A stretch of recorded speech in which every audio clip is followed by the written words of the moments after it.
Today on the show, we have Rami from New Zealand who's going to show us how to bring your user requirements to life with GitHub Copilot and Power Platform. Let's get the show started.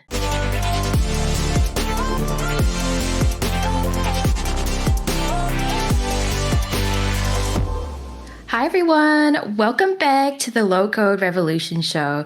My name is Elaiza Benitez. I'm a senior cloud advocate here at Microsoft. And today we have a special guest all the way from New Zealand who's going to show us how you can bring your user requirements to life with GitHub Copilot and Power Platform. I'm now going to hand it over to Rami, who's going to introduce himself. Hey, Elaiza, thank you very much for the introduction.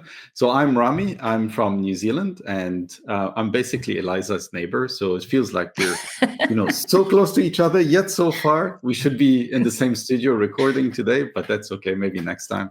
I'm really excited to be part of the show, and I just want to share with the community some of the work that I've been doing in terms of what the future is going to look like from a development perspective or from a configuration perspective for the Power Platform. So they say, usually there's the typical saying that says, work hard now and then enjoy your life later, where I'm coming to you from the future. So I hitchhiked a time travel with one of the Terminators, and I'm coming from 2030 back into the present day. I'm coming from later, and I'm telling you, don't work hard now, work smarter, and leverage AI capabilities that will significantly improve your productivity, and your next 5 years are going to be awesome. So there's a lot of hype about AI and a lot of people using it everywhere. But the demo that I'm going to show you today is how you can use it to do your work on the Power Platform and how it can make you much more efficient. Now, it's not going to replace you. So as Microsoft has always said, it's called Copilot, not Autopilot. And I think this is still the case in this example. So whatever I'm going to demo may work or may not work. And that's why we have all the safeguards in there to ensure that it's going to behave the right way. I've got a few slides just to demonstrate a little bit about what I'm going to do. And then we'll jump straight into the demo. So let's have a look. I'm just going to start my PowerPoint presentation in here. So hopefully you guys have heard of Plan Designer. Plan Designer was introduced last year at the Power Platform Community Conference in Vegas. And when it first came out, it was a revolutionary idea. It came up with that little box in there that says, describe a problem, and will help you solve that problem using the Power Platform. So it was like an insane idea. They did the demo on stage, and it was greeted with lots of cheers and lots of applause. People love the idea of using that little box in there to go and give it a problem and then go and solve it in the Power Platform.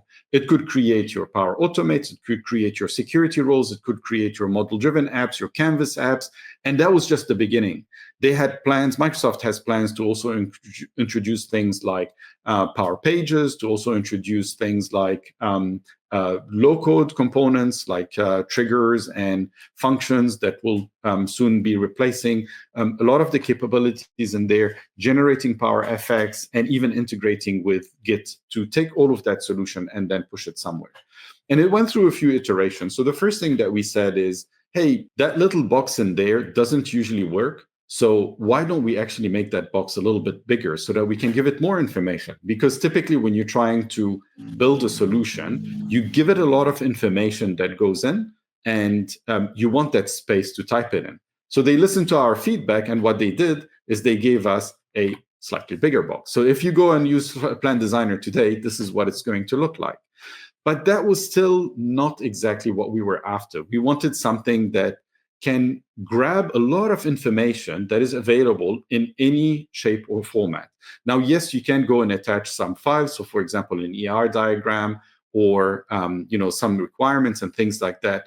But the idea behind it is that we were asking Microsoft if we can point it to something like Azure DevOps or Jira, where your requirements are already elaborated in there with a certain level of details, so that you don't have to type it again, or you don't have to go and attach files and then tell Plan Designer what to do.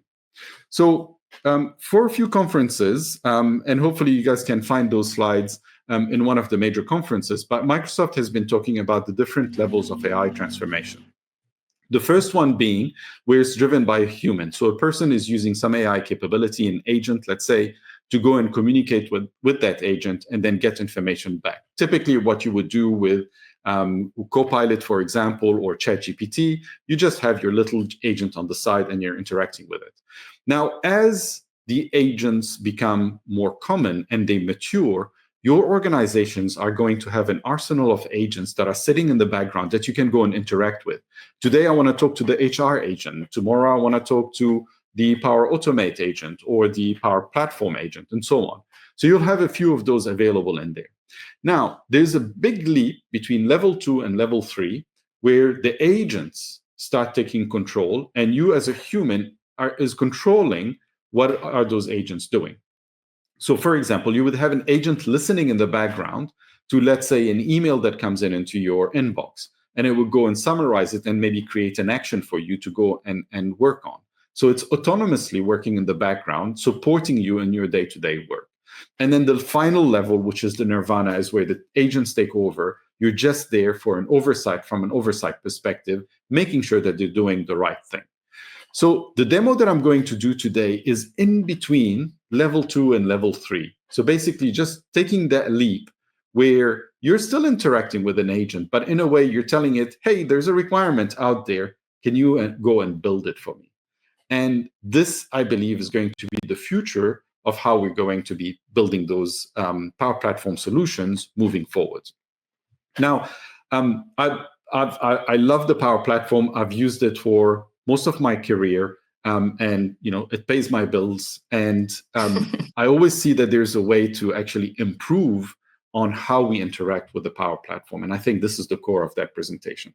Now, also over the last year or so, Microsoft has introduced a new capability for the platform called the native Dataverse Git Integration. So this is, in my opinion, one of the most important features that will enable a lot of new scenarios on how we can build the Power Platform. So in a nutshell, as you're using the Maker portal to go and configure your solutions, you can click a button and take everything that you've configured and push it into an Azure DevOps Git repository.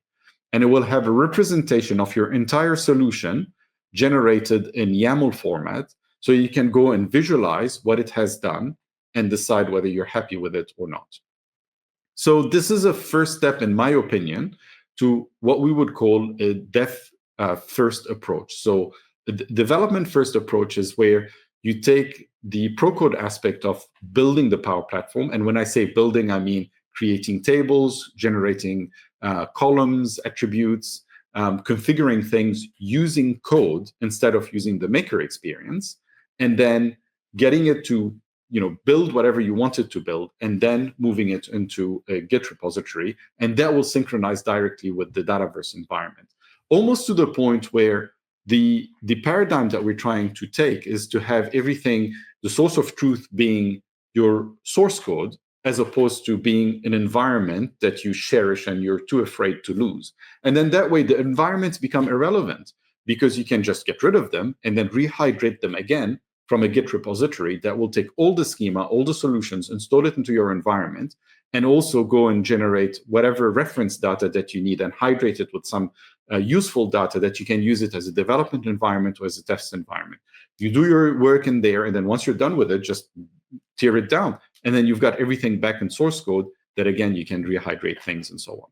Now, in order to achieve that, we need a little bit of AI, but also we need a little bit of hyper automation. And that hyper automation will understand what needs to be done. So what instructions AI is giving me, AI will understand the requirement and will go and farm it out to a collection of hyper automation or other agents that know exactly how to do one task, and they do it very well.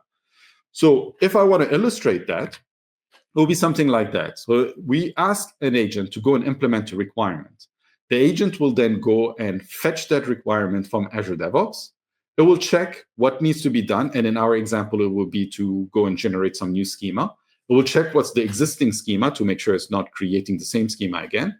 Another agent will be responsible for creating the schema, and another agent will be responsible for committing the changes into your Git repository. And then that will give us like a full end-to-end agent that is responsible for building your automation. So now what I'm going to do is switch from the presentation to VS Code. And in VS Code, I'm going to walk you through how I set this whole thing up. And then we'll walk through it step by step.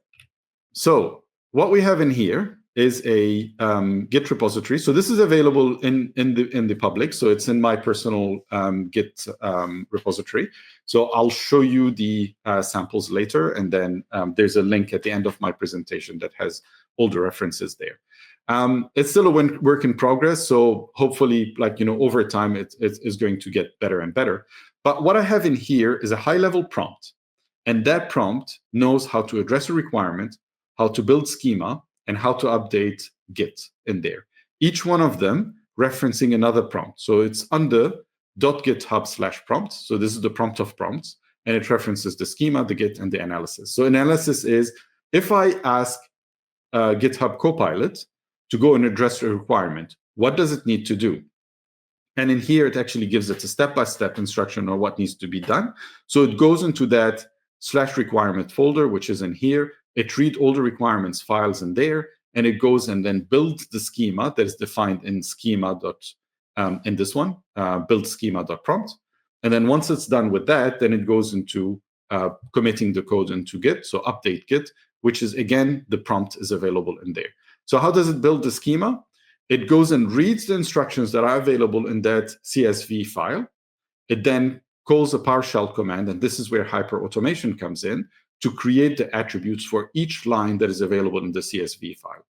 And then there's an example in here. And then after that, it does the update prompt, update Git. So that's another command, PowerShell command prompt that says, okay, I'm going to go and call a new commit API that is going to take whatever changes that I've made and commit them into my Git repository. So before I actually execute any of that, and let me just break it down or close it down in here, this is the requirement. Build the schema as per the CSV file located under schema_new schema. And what is that in here? It's very simple. It's asking me to create two Boolean records or attributes called ram_boolean8 and boolean9 that are related to the contact table. Very simple, very straightforward. Now, this is a simplified version of the requirement if you want. Over time, as this module matures, then you can give it more information, like enable auditing on it, or make it a calculated field, or just introduce, for example, it's an integer, and then the ranges of that integer are between 0 and 1 million, or whatever it is. So you can elaborate a little bit more on what the prompt can do, but for now, we're just creating a Boolean variable, or Boolean attribute associated with the contact table. So if I go into my maker experience, so this is make.powerapps.com. I usually go to the preview because I sometimes get things that are a little bit more advanced than what I'm trying to do. In there, I've got one solution called fourth solution. That solution has a table called contact, and it has a column that it has a couple of existing columns. One is a PowerFX column, and the other one is a Boolean column, ram_Boolean. So it doesn't have any numbers following that. So the next ones that we're going to create are going to be number 8 and number 9. So they will appear in here eventually. And as I said, I'm using the native Git integration between Dataverse and Git. So if I go there into that new icon that is available, so this is now available in most environments if you set it up, then you will have that Git connection. In here, you'll be able to connect to a new environment. I've already connected, and my connection type is environment, which means that my entire environment is connected in there. It will take all the solutions and then push them in there, and some additional information, which branch to use, and so on. And the representation of my solution is here. So if you're familiar with the XML that is generated in a solution, that looks very similar structure in a way. So you've got your solutions that are available in here. And one of them is the fourth solution. And this is all the XML fragments that are associated with it, or the YAML fragments more specifically. And it tells you what's in it, what are the components specifically. So let's have a look at the YAML. So Boolean and PowerFX, those are the two that we had in here. And then it has another folder called entities. And in that folder, it has all the tables that you've included, including the contact one and all the attributes that are part of that specific solution. So this is the YAML, or the Git representation of your entire environment in here. So let's recap. What I'm going to do is trigger an agent that will be able to understand the requirement to create new attributes, part of a specific table. Those attributes will appear in here. And then once we're happy with that, then it will automatically take those changes and push it into your source control, which is the Git repository over there. So let's get that working. So what I've got in here is the files that I demonstrated, the structure that I have in here. And this is just to go and address those requirements. On the right-hand side, I've got my GitHub Copilot. And in here, I just need to give it a bit of context. Like, for example, where are the prompts? And this is where the prompt is located. So now it has that part of the context. And I also want to make sure that the terminal is available in there, because it's going to go and execute some of those PowerShell scripts that know. So this is where the hyper automation is. It knows how to create an attribute. It knows how to do the commit. I'm not going to drill too much into the PowerShells themselves, but hopefully you'll be able to go into the source code and have a look at what it's doing. So let's see it in action. So what I'm going to say, and again, 50-50, it might work, might not work. Just one thing that I wanted to highlight, make sure it's set up in agent mode, because then the agent can take over and execute those commands. And you can experiment with different models. What I've noticed is that Claude is actually really good at understanding development tasks and going and executing what you need to do. But there are a few other options that are available in there. Like, for example, you can use GPT 4.1 or 4.0. You can use the Google Gemini and so on. So you can add more models if you want to. But for now, we'll stick to Claude 3.7.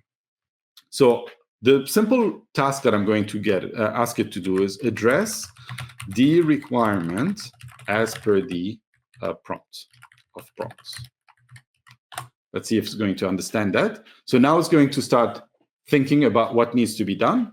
It will read my instructions, and it understood that there is a prompt in there to go and address the requirements. So it's searching for the code base. There's an address requirements in here, so it found that. Typically, it should have started from the prompt of prompt. So let's see if this is going to behave as expected, or if it gets lost, then I might just restart the session, and then we'll give it an exact command to use the exact prompt. It might be looking for the scripts rather than understanding exactly how it needs to do. All right, so now it's going back to the prompt of prompts. All right, so this is good. So it found the prompt in here, hopefully. That takes a little bit of time. I'm going to blame the rural internet for being slow as opposed to the AI. So now it figured out that there's one called address requirements.prompt. Perfect. And it read the prompt in there, and it understood that it needs to read the requirements one. Perfect. It read the requirement, and part of that requirement says, go and look at the schema. So now it's reading the schema that we've defined, and it knows that there are a few new items that it needs to create, Boolean 8, Boolean 9. Perfect. The next step is to understand how to build the schema. There's a prompt for that, and it's telling it that as you go through that, you need to go through the schema, and then you need to execute that PowerShell script. That PowerShell script will take some parameters coming from the CSV file, which is create Boolean 8, and then attach it to the contact table. So if I click on continue, now it needs validation as it's executing commands onto your local machine. So this is where the terminal is now working, and the terminal is understanding that element and is going and connecting to the environment. So at some stage it will say get token, and it will go and generate that attribute into my environment. So now it's happy, it understood what needs to be done. It will connect to the environment and go and generate it. It will do that a couple of times. So one for Boolean 8 and one for Boolean 9. So as Boolean 8 is generated, and then it starts working on Boolean 9, I'm going to swap back into my maker portal, and I'm going to show you that now this attribute is created. Now, this is a very simplistic way of how we're going to be implementing things. Moving forward, I think those prompts will become smarter and smarter, and they'll be very targeted. So they know exactly what they need to do and how to do it. So today we're implementing attributes. Tomorrow we might be creating a security role based on some requirements that we've put in there. We may be creating a, now that Canvas apps are driven by YAML files as well. So we can do that as well. We can, implement Canvas apps. We can implement Power Automates or low-code plugins, for example, and so on. Okay, so as it's now creating Boolean 8, let's go back into our environment. Now, if I just go and refresh and go back to columns, now it will magically appear in here that we're going to have a Boolean 8 attribute that's created. Here it is, Boolean 8, and now it's creating Boolean 9. Now, as things progress, what's going to happen on this page in the Git integration is that it noticed changes. Boolean 8 is created, Boolean 9 is created, and the solution itself has been modified. Perfect. So that's exactly what we wanted to do.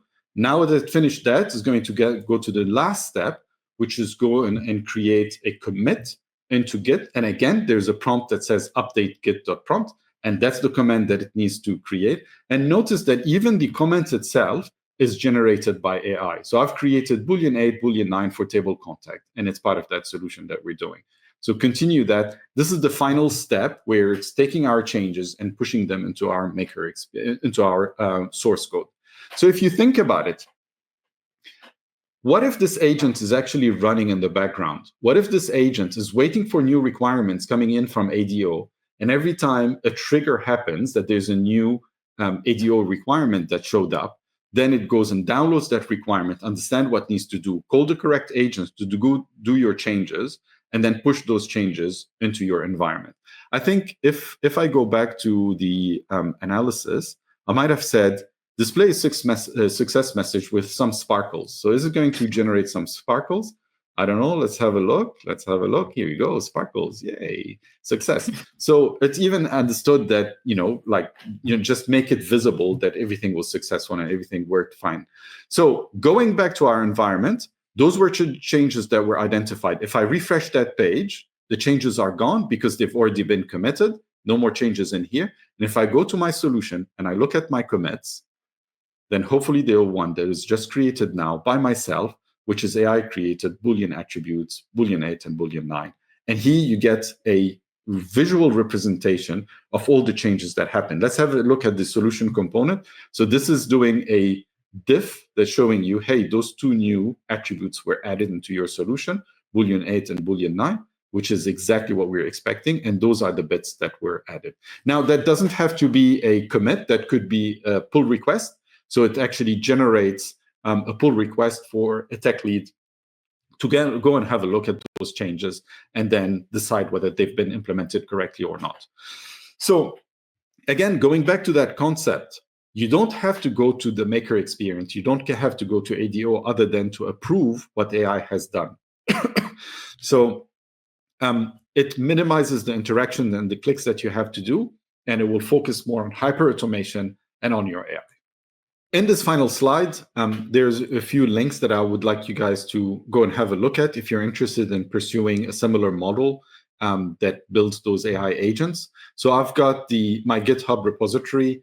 There's a project called Build My Schema, and that's everything that I was showing you in there, including the hyper-automation and the PowerShell scripts that go and create that schema and also that commit the schema into Git. There's another Git repository for the Power App samples. In there, they talk about the web APIs of everything that you can do with Dataverse, including modifying the schema. And Jim Daly from Microsoft created a set of PowerShell scripts that will allow you to use those APIs through PowerShell. So it's just a wrapper basically around those APIs. And he has everything parameterized, making it really easy to use with some really good examples on how to use it. So that will enable your hyper automation. And finally, if you want to learn more about the Git integration or the Dataverse native Git integration, then on learn.microsoft.com, under the Power Platform ALM section, there's the Git integration overview over there. Have a look at it as some really useful information. Over there, they've got, if you go into the FAQ section, there's a little section that talks about all the APIs that are exposed, and that includes the commit and the refresh and so on. So just go and have a look at them to understand how they do work. I don't think they have any concrete examples right now, but hopefully if you use my Git repository at the top, you'll be able to see those repository in there. And that's it from my side. Hopefully you guys enjoyed the implementation and then see value in that. But yeah, otherwise, thank you very much, Elaiza, for having me on the show. Yeah, thanks, Rami. Thanks for going into the future and coming back to the present to show us how all of this works. So I do have one question for you. Is advice for you for those who do want to try it today, based on the links that you shared on the last slide, to first try it in a developer environment and stay away from a production environment for now? Absolutely. Everything that we're showing here is purely from a development environment. In fact, the native Git integration is designed for dev environments at the moment. In the future, it might be integrated with some pipelines that will allow you to deploy through upper environments. That's purely for development work. So yeah, don't try that in production, especially that the content is generated by AI. So you need to curate it first. You need to push it into a dev environment. You need to go through your test cycles and then release it into upper environments. Yeah, of course. We always need to review it. All right. Well, thank you everyone for joining us on the show today, and we'll see you in the next one. Bye for now.